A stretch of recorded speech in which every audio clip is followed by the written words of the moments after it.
Hi, everybody. Nice to see you. And thanks to Byron and the team here at the Junction for having us over. I have to admit, it's been a while since my Friday nights didn't end at 9:30 p.m. So it's fun to be in a pub, and it's even if it is 2 o'clock in the afternoon. With me are my colleagues Brenda Bailey, Minister for Jobs, Spencer Chandra Herbert. He's the MLA here in the West End and Deputy Speaker. Really nice to be here. And the reason that we're here, the reason why we're here at a community neighborhood pub, a small business here in the West End, is to reflect on a couple of things. The first is the critical importance of small business to our provincial economy. And it's everything from sponsoring local sports teams to providing those services that make a community feel like a community. Here, the Junction, providing a place where people feel safe and welcome. They can be who they want to be and have a great time. And also economically for our province, small business is so important. We're talking about 1 million jobs in the province. 90% of our businesses in the province have payrolls of less than $1 million. And so small business really drives our provincial economy. And we know that, like many people in the province who are seeing the impact of higher interest rates, rising costs of food and supplies, small businesses are feeling that too. Their cost of debt taken on during the pandemic has gone up. Their cost of the food they serve and the drinks they serve has gone up. And they've been really feeling that. And so one of the areas that we really wanted to prioritize during the budget was making sure that our province was strong and resilient economically and for people. And so I'm really pleased to share that in the budget, we have eliminated what's called the employer health tax for businesses who have payrolls of $1 million or less. That means that 90% of the businesses in our province will no longer have to pay the employer health tax. And that means for the operators of the Junction here, saving tens of thousands of dollars that they need to be able to continue operating and to serve the community here. It's so important for our small businesses to thrive and be successful. We know it's challenging times right now, but we will get through it as a province if we support each other. And one of the ways we're doing that is around reducing the employer health tax. The other initiative that I'm pleased to share is around BC Hydro rates. Families will know by now that we are reducing their BC Hydro costs by $100. But costs are also being reduced for BC businesses as well. The average BC business will see a reduction in their hydro bill of about $400 this year as a result of the rate reduction for businesses in our province. That we know that's not the full solution, but we also know that every little bit counts for small businesses in our province, and that's why we wanted to make sure they benefited from this hydro rate reduction as well. Thank you very much for coming, and happy to take any questions that you may have. Thank you for joining us today. We have members of the media here in person as well as on the phone line. For those who've called in, please press *1 to enter the queue. Please unmute your line. You will only be audible when you are called upon. All members of the media will be limited to one question and one follow-up. We're going to begin with Daryl Greer, the Canadian Press. Go ahead, Daryl. Hello, Premier Eby. The $10 billion in contingencies in this budget, how much of that is specifically earmarked for this year's fire season that is expected to be as bad, if not worse, as last year? The contingencies are set aside for a number of different potential cost impacts that government may see. One of the priorities that we had and that the finance minister had in putting together the budget was making sure that there was space for issues that may come up during the year. You know, we've seen here in British Columbia flooding from the atmospheric rivers. We spent $1 billion fighting forest fires last fire season, and we're expecting this fire season to be even worse. So contingencies enable us to respond to those kinds of emergencies as well as other issues that may arise during the year. There's $10 billion in contingencies in the budget to make sure that we're able to provide those allocations and support British Columbians in times of crisis. And just to shift gears here, you were talking with the Board of Trade earlier about housing and how expensive it is and how difficult it is for workers to find housing that makes it hard to attract people. But existing tenants, especially the ones here in the West End, as your colleague here knows, they face pressure to be evicted, especially if they've been long-term, so their landlords can vacate those units and jack up the rents as much as they want. And your tenancy control initiative for SROs, of course, didn't succeed in the courts. What is the next step in trying to improve tenancy protections to protect people who are being targeted by landlords because of them paying lower rents just by being, say, grandfathered in? Well, there are a lot of people in our province right now that are currently renting a place, and they're worried that if they got evicted from where they live, they wouldn't be able to find another home that they could afford in their community. For the short term, we're introducing new legislation this session to address the issue of bad faith evictions. This is where a landlord is evicting someone that is in a unit where their rent is lower than market. They're evicting them so that they can bring in a new tenant at a rate that is market, which in some cases can be hundreds or even more than $1,000 more than the current tenant is paying. There's a huge incentive for landlords to do this. Most landlords won't. They'll follow the provincial law, but some landlords do this, and so we need these protections in place. So we'll be bringing in legislation about that. It was one of the issues that we addressed in the throne speech recently, and I know it's going to be so important to so many tenants to make sure that they're protected. For the medium and longer term, though, we have to build a lot more rental housing. And we have an initiative called BC Builds to use public land to build more affordable rental housing where people pay 30% of their income for rent, using that government-owned land, school board land, health authority land, provincial government land. To be able to do this, we, in partnership with the federal government, have $4 billion earmarked for this. We're also buying the land around transit stations to make sure that the housing that's built near the transit investments that we're putting forward actually is affordable to people who actually use transit. Because currently what happens is when we announce a transit station, the price of the land goes up, the price of the units go up, and the people who actually use the transit can't afford to live there. So we're taking steps in the short, medium, and long term, everything from our Airbnb restrictions, bad faith eviction controls to address the crisis we're in right now, but also the medium and longer term to build the housing to respond to the population growth we've seen in British Columbia. Next, we'll go to Thomas Seal from Bloomberg. Go ahead, Thomas. Hi there, David. Just wanted to follow up on wildfires, in fact. I just wanted, if you could describe any of the concrete measures that you might be taking going through a very warm and dry February.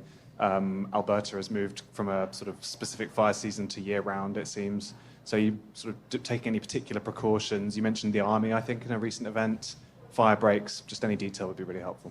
Thanks. For this drought situation that we're in the province and the associated fire season, we're just profoundly worried about the situation we face. We are in the most severe category of drought in many different parts of the province, especially the Northeast. We had a record number of fires burning underneath the snow in the province, about 100 fires in January that we hadn't seen before. And we're expecting this to be quite a terrible fire and drought season. In the budget, we've allocated money around the drought issue, supporting farmers and being able to store water when the water's available and being able to use it year-round. Infrastructure like the Cowichan Weir. The Cowichan River dried up last summer. It would have killed everything in the Cowichan River, except for the fact that giant pumps kept the river going through the driest part of the summer. The Cowichan Weir infrastructure will keep that river flowing. On the forest fire side, we are literally standing up an army of firefighters in British Columbia to fight these fires. We've got 1,000 people who have applied, and thank you so much to them to join our forest firefighting team this summer. We're leasing aircraft, planes and helicopters, expanded infrastructure for our firefighters to be able to fight fires, including do pilot programs at night. Usually firefighters down tools at night and then pick up at first light because of the high risk of flying at night at very low altitudes. We're going to be able to expand some of that work thanks to some of these investments that are being made, some of the leases that are being made of this critical equipment. We have been in conversations with the military around support, making sure that they have everything that they need in terms of training and interaction with our firefighters, as well as the relationship between our provincial firefighters and municipal firefighting teams. These fires are coming, as we saw in West Kelowna and Kelowna, closer and closer to cities, which means that we need those structural firefighters to protect homes and for them to work seamlessly with our wildfire forest firefighters. The other component that is new and expanded is our work with First Nations, Indigenous people in rural and remote communities, just miles and miles away from the nearest fire hall. They know the land, and with training and resources are able to do first responses before fires spread and are able to support the wildfire service more than we've seen in the past. And so training First Nations, providing equipment so that they can provide first strike response, and also finding ways to work with local communities that people who want to work in the fire service, that we can have them working closer to home because they know the area and they're able to work with the local community going forward. There's a number of initiatives coming out of our task force out of last year's forest fire season that are currently being put into play as we speak to make sure that we're responding and we're responsive to the forest fire season we're going to see. Thanks. Next, we'll go to Peter Bremner from CTV News. Go ahead, Peter. Hey, Premier, you just came from an event with the Greater Vancouver Board of Trade. What's your reaction to them only giving this budget a letter grade of C? You know, these are incredibly challenging times economically around the world. Slowing global economy, rising costs of food, and supply chain challenges. All of that has a huge impact on BC's economy. And it means that in terms of the growth of BC, which is a global trade-dependent province, it impacts us here in terms of rising costs and in terms of the growth of our economy. The Board of Trade is one interest group, which is an important interest group, businesses in British Columbia. We're supporting businesses by reducing the employer health tax. We have the third lowest small business tax in all of Canada, and we're going to keep supporting business in that way. We also have to support people. We have massive population growth. So building out the hospitals and the schools and the roads and the transit that we need for our growing population, so important. And we're sure not going to abandon those folks who are looking for a decent place to live or fail to address the homelessness or the drug addiction that we're seeing in our streets.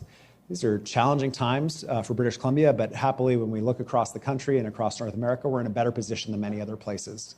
We have the third best debt to GDP ratio. We added 70,000 jobs over the last 12 months. We have the fastest economic growth out of the pandemic. There are huge challenges out there. Our economy is doing okay despite those challenges, but we've got to support people who are really struggling out there with those daily costs, and that's what our budget does. Next, we're going to go to the phones, and we're going to start with Katie DeRosa, Vancouver Sun. Go ahead, Katie. Including Brad West, who said they were very disappointed to see no funding for TransLink, and they're warning of massive service cuts if funding is not forthcoming. Again, is this something that the government is saving for sort of an election announcement, or what's going to happen on transit investment? The Minister of Transportation has in fact been in conversation with the TransLink mayors about the very issue of investment in transit. Those discussions continue.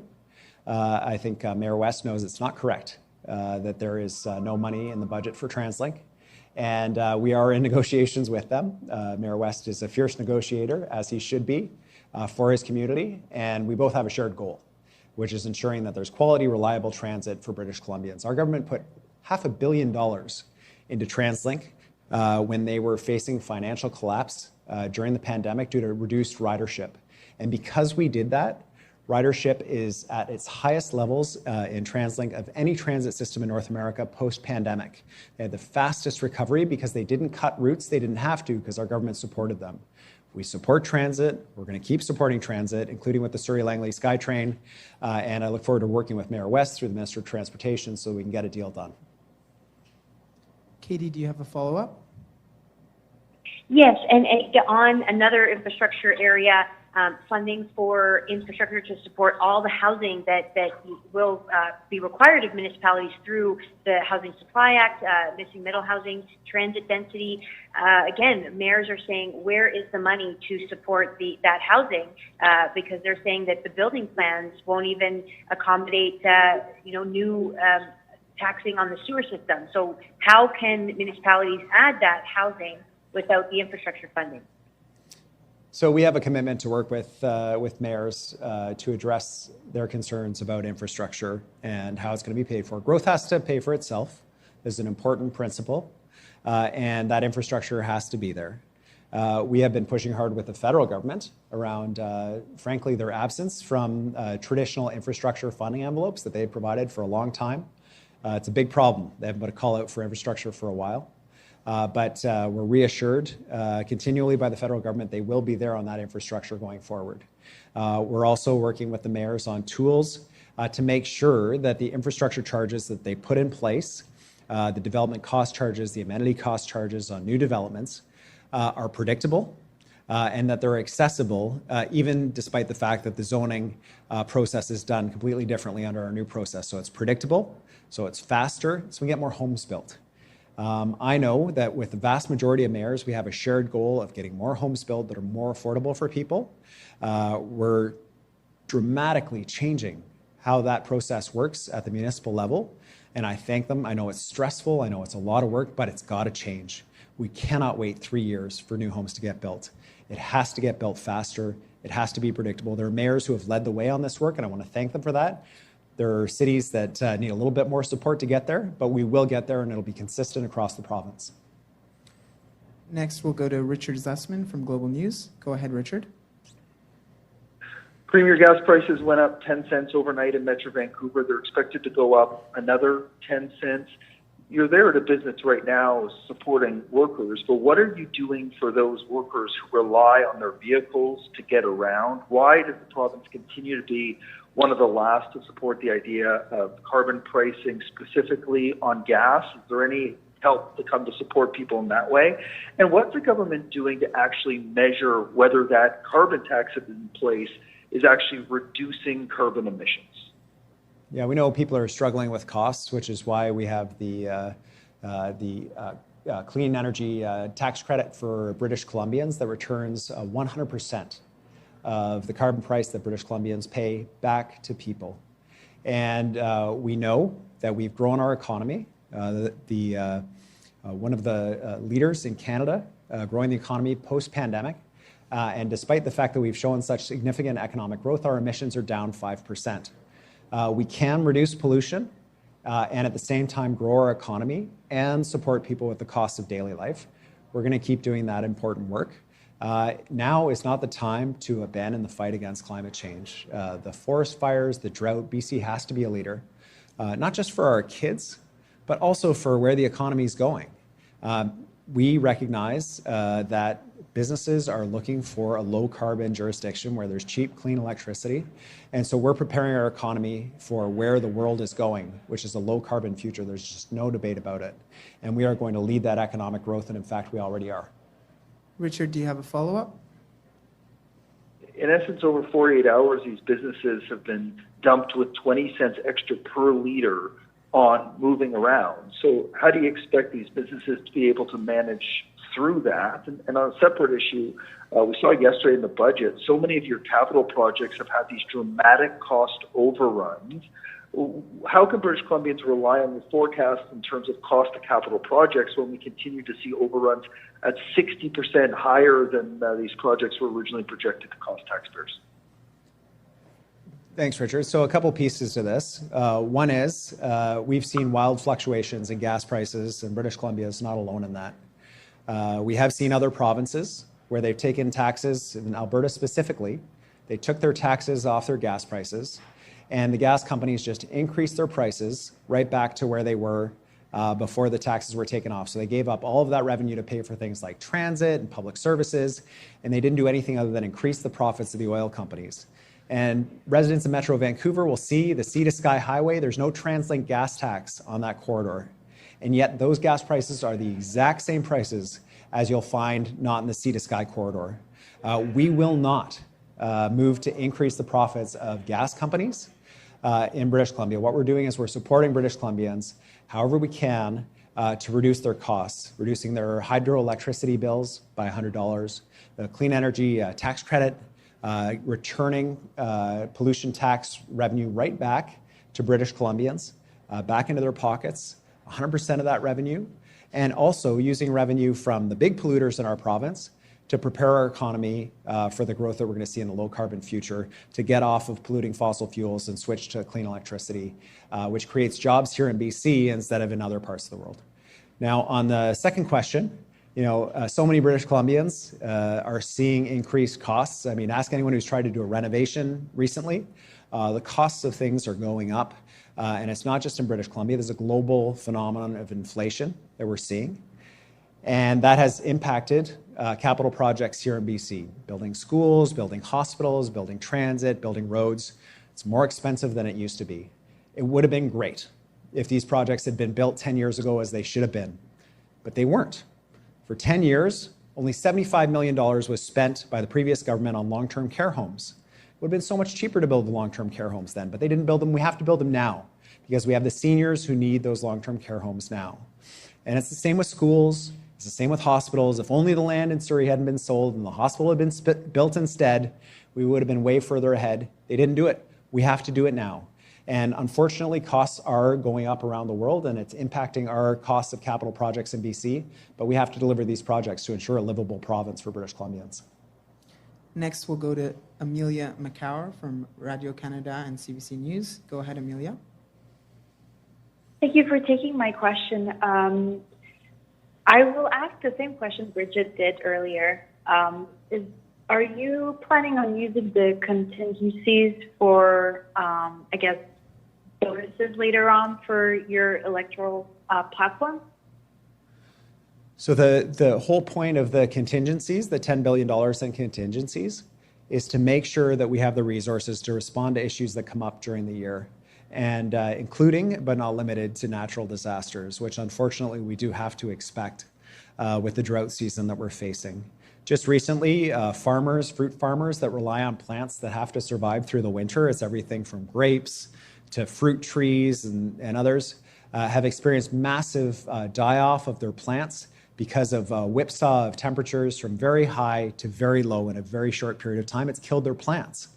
So those farmers need support from our province to replant and to plant varietals that are more likely to survive those extreme temperature swings that we're seeing. Disasters like that impacting our agriculture sector, floods, forest fires, are examples of these foreseeable but unpredictable costs that can arise during the year, which is what the contingency money is for. Amelia, do you have a follow-up? Yes, please. So the Greater Vancouver Board of Trade has said, so basically they're worried with the deficit and the slowing down of the economy and the end of major projects like Trans Mountain, LNG Canada, all of that, that it's going to have an impact on the growth of the economy. And they're saying basically we can't rely only on the public sector. So that was the message that they said directly to you. So do you have any other major projects in the works for this year? So just last year, we saw a number of major projects reach final approval in the province of British Columbia. The Roberts Bank 2 terminal project for our port, a $7 billion hydrogen hub at Carrie Lake First Nation in British Columbia. In Williams Lake, a $75 million mass timber site to get more jobs per tree for a community that desperately needs manufacturing jobs like that.